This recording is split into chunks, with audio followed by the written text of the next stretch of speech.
Hey guys, welcome back for another video. So, I think I'm going to do a combo video, wrapping up May and planning for June all in one.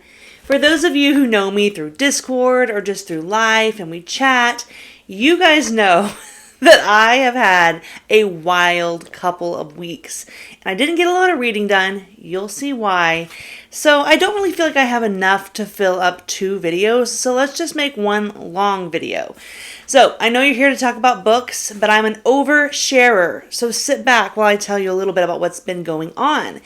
If you may recall from my April wrap-up video, my mom had what we thought was a stroke. And it turns out it was actually a tumor in her brain. And in a matter of 5 weeks, it went from the size of a nickel to the size of a small orange. And they had to do emergency surgery to remove her tumor almost 2 weeks ago. So I'm on vacation in Florida with my family, and I get a call. My mom tells me the news, so immediately I book a flight home and, go to be with my family. But here's the kicker. So my mom gets this call from her neurological team, and they said, hey, we've got news. You need to have this mass removed. And she was with my grandma. My grandma was driving her to speech therapy because she's been having some aphasia or communication issues. So they were in the car on the way to speech therapy, and they get the call that my mom has a tumor and they're going to have surgery. So they cancel the speech therapy appointment, and my mom says, I want to borrow that suitcase you have at your house for the hospital. So they head to my grandma's house just to grab a suitcase for my mom to pack for her emergency hospital stay. And when they walk into my grandparents' house, they find that my grandpa has fallen and broken his hip. Like literally at the same time. They got the information, granddad broke his hip. So now we're dealing with 2 emergency surgeries. And long story short, honestly, everything went as well as possible. My grandma was able to get granddad transferred to the same hospital where mom was having her surgery. So they were on the same floor. So all of us adult kids and grandkids that were up there helping out, visiting, showing moral support, we were able to help out with both of them. So that was a wild time at the hospital. And then afterwards, it's just been, arranging details and juggling kids. We got back to their hometown after they got discharged, because luckily they were discharged pretty quickly after their surgeries, which was amazing. But we get back to the hometown, and half of my adult siblings and their kids are passing around a gnarly stomach bug. So it was just wild for me. I stayed healthy the same time, but I was sleeping in hospital rooms. I'm going to get little kids, cleaning up vomit. It was the craziest week of my life. And I am back home now. My mom has 2 young adopted kiddos, and so we're kind of taking turns helping out with them. My mom is recovering so well. It's still a little bit uncertain about what the future holds. We have more appointments to go over the pathology of her mass that was removed, so I don't really know what the future looks like. And that's why this video is going to be a little strange, because May was kind of a miss, and June, I don't even know what I'm going to be doing in June. I might be chilling, enjoying my summer, going to baseball games. I might be going to a lot of doctor's appointments with my mom. I'm not quite sure yet. So reading is a hobby. It does kind of bother me because I like to do things the way I plan. But at the same time, family first always. And I regret nothing when it comes to the priorities and the decisions that I made for May and for every month moving forward. Family is number 1. But let me go ahead and show you what I read, because we left for vacation on May 17th. I got to audiobook and read on the way down there. But then pretty much once I got there, we were so busy that I haven't read since the 18th of May till the 30th of May. I just missed half my month. So let me show you what I read in May and what I have in stone for June. The rest of it is just, we'll see what happens. Okay, like so many other people and all of you guys, I worked my way through my Red Rising reread of the first 3 books, and then I read Iron Gold, and then finally Dark Age in May. And I'm so excited to be caught up. I'm very excited for Lightbringer in July. But let me tell you guys, this was the darkest book I have ever read. Ever. It was very good. But I told a friend, I said, this is a 5-star book that I hope I never read again. It was heavy, you guys. A lot of the dark books we like are balanced with a little bit of, I don't know, sometimes some levity, some mountaintop moments to kind of balance it. Like, oh, all this bad stuff happens, but there's good stuff to balance it, or at least moments that give you hope. And this book was just dark, you guys. It was so dark. It was good though. It was stuff that was realistic, and it had to happen because consequences are real. And sometimes consequences get a little, skimmed over in our books. And he did not do any of that. And I have been reading some of the early reviews that are coming in from Lightbringer, and they have all said, like, if you're exhausted from Dark Age, like, don't worry. Lightbringer's pretty dark too, but it does have more balance. Like, this is a middle book. This is down in the dirt and the mud and the blood and the shit with Darrow and all the other characters that were introduced. But apparently Lightbringer does have some victorious or like yay moments as well, and I missed that from this book. But it was very, very good. The first third of it was tough to get through because sometimes I do get battle fatigue when I'm reading. But honestly, each chapter was just phenomenal. It just, you hate to see people you love and characters that you're rooting for just continue to get plowed over and bad things happen to them over and over again. And even the bad characters, you're like, I just want something good to happen to somebody. It was heavy, it was dark, but it really was good. I know I'm not doing a great job of pitching it, but trust me, if you've read the trilogy and you've decided to move on, you are going to read this book. You aren't going to like it, but you might love it because it's incredibly written. It's just heavy. So all of that to say, I'm glad I read it. I am glad it's over, and I'm really, really looking forward to Lightbringer. So after Dark Age, like I said, I did like it, but oh my gosh, I was exhausted. And I felt like, that meme of Stewie where he's like frazzled and like rocking himself back and forth? That was me. So I was like, I need something not just lighter. I need something funny. Like, I need something fun. And I had a friend on Discord recommend Dungeon Crawler Carl to me, and they sent me a code for the audiobook, and I was like, you know what, I can't make any decisions for myself right now. I'm so like worn out from Dark Age that I was like, sure, why not? So I kind of started on a whim without doing any research. I just knew that it was fun, it was funny, it was fast paced, and that the audio was very, very, very, very good. That's how it was sold to me, and that's basically all I knew. Going into it, I wasn't completely aware that it was lit RPG or progression fantasy. And I will be totally honest with you guys, I just always assumed that this was a genre that just wasn't for me, because I'm not a gamer. And you guys know my taste well enough to know that I really love a slow burn. And I wasn't sure that the structure and the pacing of these books would really be something that just suited my taste at all. So I've kind of avoided the whole genre because of assumptions, and it isn't for everybody. Like, that's obvious. Nothing is for everybody. But I am so glad that I gave this book an opportunity without just like writing it off, because I loved it. Like, it was so funny. Like, I was belly laughing my guts off the whole time.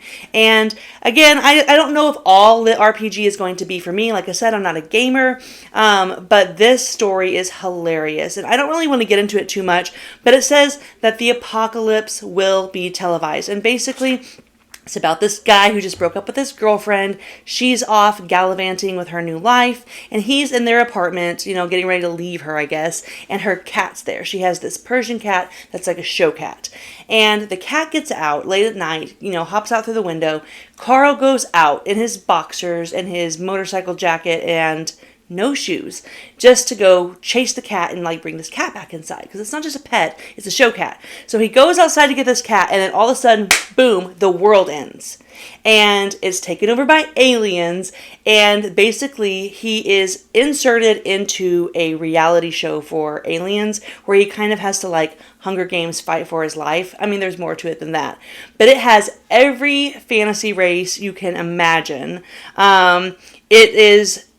It's just so funny. Like this, I don't want to give this away too early, but this cat becomes the funniest character I have ever read. So Check it out if this sounds even remotely interesting to you. The audiobooks are probably some of the best I've ever listened to. It's fast-paced, it's short, and it's hilarious. And the good news is, if you listen to one and you don't really like it that much, it's okay, like one's enough. But if you love it, there are a bunch of them. So definitely check it out. The author of these books is Matt Dinniman, and the audiobook narrator is Jeff Hayes. And I don't want to oversell it, but guys, if you're ever going to listen to an audiobook, try these out. They are hilarious. I listened to 2 of these this month. I listened to book 1, which is called Dungeon Crawler Carl, and I listened to 2, which is Carl's Doomsday Scenario, and they were both awesome, and I will definitely keep reading them. I had an amazing time. Very fun.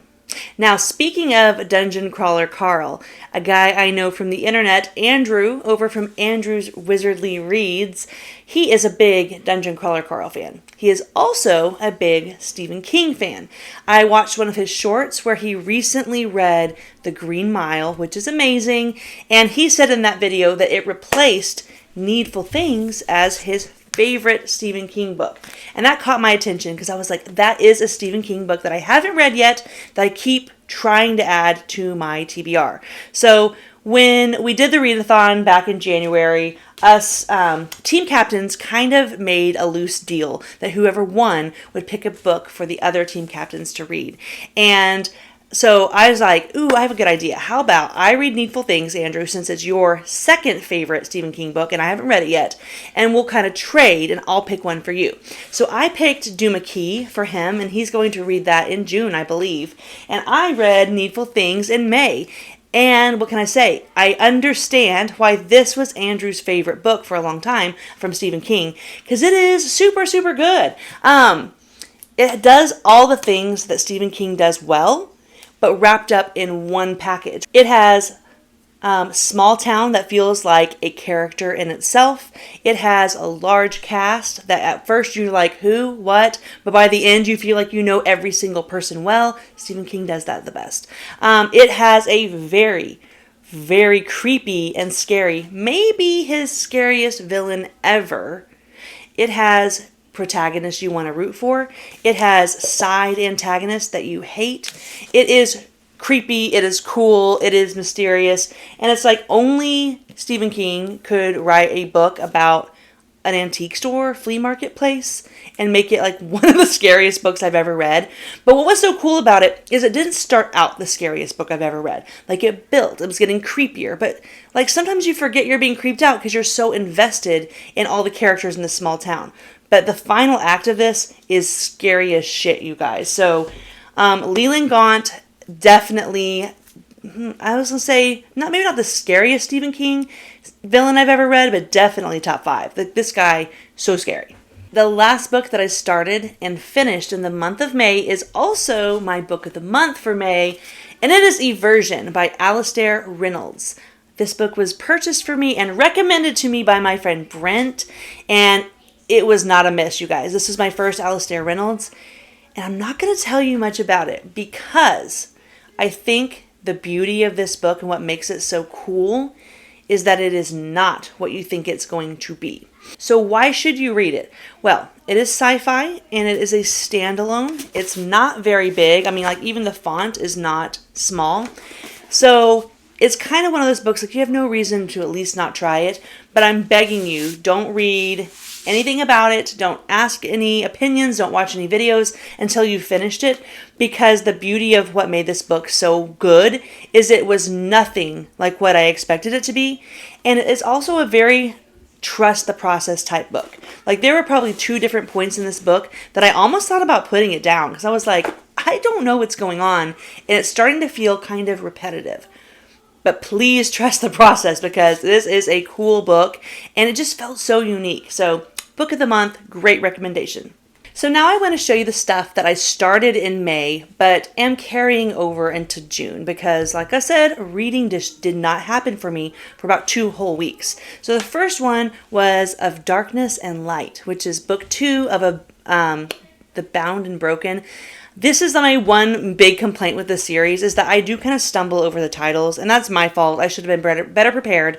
But I am talking about the Ryan Cahill series. I read The Fall, which is a novella, and then I read book 1, which was of fire and blood. Nope, blood and fire. See what I'm saying? This is my only real complaint, is sometimes the titles are a little generic or interchangeable. Sorry. But anyway, I loved book 1. I really enjoyed The Fall. And in my April video, I talked about how much I liked it. And I feel like I've kind of arrived as a booktuber because I lost a viewer, at least one, over my positive outlook on Bound and Broken. That's fine. But I won't take it back. I am really, really liking this series. Like, it's the exact type of classic fantasy I'm looking for when I'm looking for classic fantasy. It does have a modern twist. It has some edginess. It has a lot of darkness. It has the violence and stuff that makes it feel adult. It also has all the classic fantasy tropes that I genuinely enjoy and look for when I'm looking for a big fantasy series. So, not one series is for everybody. Not one channel is for everybody. But if you like it, or if you think you might like it, welcome here, because we like it here. And if you haven't tried it yet, please do, because if you're a fantasy fan, I think that there's going to be something that you really enjoy. So keep doing the good work, Ryan Cahill. I am loving the series, even though I can't say the names. It's really rude of me. But anyway, Darkness and Light, I'm about 80% finished with it, and I am all in, you guys. I really like this series. The other book that I started in May, but I'm not super shocked that I haven't finished it yet, is The Return of the Griffin. And the reason I'm not shocked that I haven't finished it is only because it's eyes only for me, and you know how I be. But I read several chapters on my first couple beach days. It's hard for me to read on the beach because my kids were there, so it's like sunscreen and are you eating and oh my gosh, a jellyfish stung you. I didn't have a lot of reading time, but I read about 30% of it on my plane ride to Oklahoma, and I'm loving it. Like, this is just as good, but probably even better than the first one because the story is developing and the world is getting bigger and you're learning so much more about this character and where he came from. So I'm still totally invested and enjoying it, but I just kind of got to about 35% and then stopped. So I'm looking forward to continuing this because I am a big fan of the hybrid helix. Check it out. And in preparation for a discussion coming up about A Feast for Crows with Scott, the Bald Booktuber, and some other fun friends, I did start working on my A Feast for Crows reread. I'm only about 20% in, but I'm not in a huge rush. And since it's a reread and something that I like to savor, I fully plan on just kind of reading a few chapters here and there. So no pressure here, but of course, as always, I am enjoying it because A Song of Ice and Fire is my favorite. So that's everything I read or started in May, and honestly, I'm really glad that I went into May embracing this idea of mood reading and maybe reads because it worked out perfectly for me. I am a little bummed that I was not able to wrap stuff up. I don't get too caught up in the numbers, like how many books did I read, but I do like to end my reads by the end of the month and start fresh with a new month, and I don't know why. It's just a day. One day ends and the next day begins. Nothing magical happens when the calendar rolls over. But that kind of bothers me, but it is what it is. I was there for my family. We had all kinds of curveballs thrown our way, and books are literally the least of my worries. So really that is the magic of books, is that they are always there waiting for you when you're ready. So hopefully June will be more productive for me, but if it's not, it really is okay because all these books are always going to be here. So real quick, let me show you what I have in stone for June because I do have a couple of buddy reads and, just continuations that I'm excited about. And then I'm going to show you some stuff that I might fit in, I might not. I might totally scrap them. I don't know. But right now, my mood feels very specific. But, on June 12th or whatever, my mood may be totally different. So let me show you a couple things. So this Bind Up by Daniel Abraham has been on my shelf for a very long time. It is the 4 books in the Long Price Quartet. And I've heard mixed things on this. Some people love it and are like, oh my gosh, this is going to be so up your alley. And then some people are not so hot on it and are like, don't even bother. So I'm about to find out for myself. I am reading the first 2 books this month with Tori from Tori Talks and Pete from Ponderings of Pete. So I'm really excited for this. I think we're going to plan on reading all 4 if we are super into it, but we're only committing to the first 2 books this month. So very excited to finally get to this. Another series that I've been looking forward to starting for quite some time now is we are going to read the Soldier Son trilogy by Robin Hobb. And by we, I mean a bunch of us Hobb superfans. It's going to be Scott, I think Jake is going to be there, Zen is joining us, Derry. We are like having a big love fest for Robin Hobb. This series, this trilogy is very divisive amongst the Robin Hobb fandom. Some people love it, and some people are just like, ooh, just stick with Realm of the Elderling. So I'm a little nervous, but I am excited to get to this book and this whole trilogy with my friends. And then the only other thing that I will for sure get to in June is The Exile, which is another novella from the Bound and Broken series by Ryan Cahill. I'm really excited to get to this one because there was a new POV character introduced in the book I'm reading right now, book 2. And I think he's my favorite. And from what I can tell, because I'm, smart cookie, I think The Exile is about him. And from what I've heard from a couple people who have got to it already, they said it's their favorite thing of Ryan Cahill's that they've read so far. So I'm very excited to get to that. And it's not too daunting because it is a novella. Now, I do think it is as long as it can possibly be and still count as a novella, because I think Ryan likes doing that. I think he likes page count, which is fine because I like big books. But it is a little beefy for a novella, but it is still technically considered a novella. So I'm going to get to that guy. And then let me show you some maybes that I have on my radar. So speaking of books that have been on my shelf for forever and ever, this was seriously one of the first trilogies I ever bought myself when I got back into reading and discovered BookTube. And it was on a couple of different BookTubers' Book of the Year lists, and I believe the year was 2019. And it is Book of the Ancestor, Book 1, Red Sister by Mark Lawrence. There's a lot of hype right now around Mark Lawrence because the book that wouldn't burn just released. And if I'm going to be honest with you, that one is very intriguing to me. I'd like to get to it as soon as possible. But my brain is like, you've had these on your shelf for so long, you need to read these first. Mike over at Mike's Book Reviews is probably going to be reading Red Sister this month. So part of me is like, now's the time. Like if Mike is reading it, just hop on and read it with him. But my mood says I'm not really in the mood for starting a trilogy right now. So we will see. I will probably just play it by ear. When he starts, I'll just check my mood. Or maybe I'll be in the mood for it before he starts. I don't know. But either way, it is in my little cart. I have like a TBR cart. It's there. It's staring at me. And for all I know, my mood could be primed and ready for it. So it's there. We'll see, Mark.